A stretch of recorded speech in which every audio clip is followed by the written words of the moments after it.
Баршаңызға қайырлы күн достар, каналыма қош келдіңіздер. Бүгін үй жағдайында дәмі ерекше, денсаулыққа өте пайдалы мохито сусын дайындаймыз. Менімен бірге жасап көріңіздер. Дайындау үшін қажетті ингредиенттер: 2 литр спрайт, 1 дана лайм, 1 дана лимон және жалбыз жапырақтары. Лимонды 2 бөлікке бөліп, қабығын аршып, кубиктеп турап аламыз. Дәндері болса, дәндерін алып тастаймыз.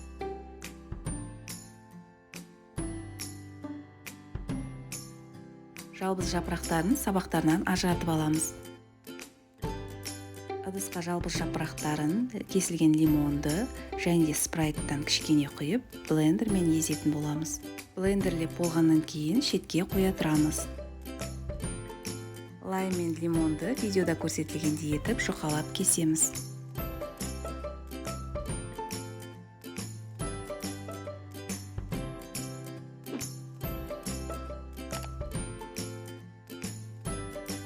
Сұйық массамызды графиндерге сүзгіштен өткізіп құямыз. Мен 2 графинге бөліп құйдым. Графиндерге лайм, лимон, жалбыз жапырақтарын саламыз. Үстіне спрайтты құямыз.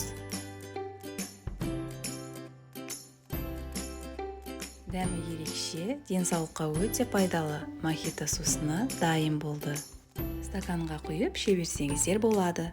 Назарларыңызға үлкен рахмет.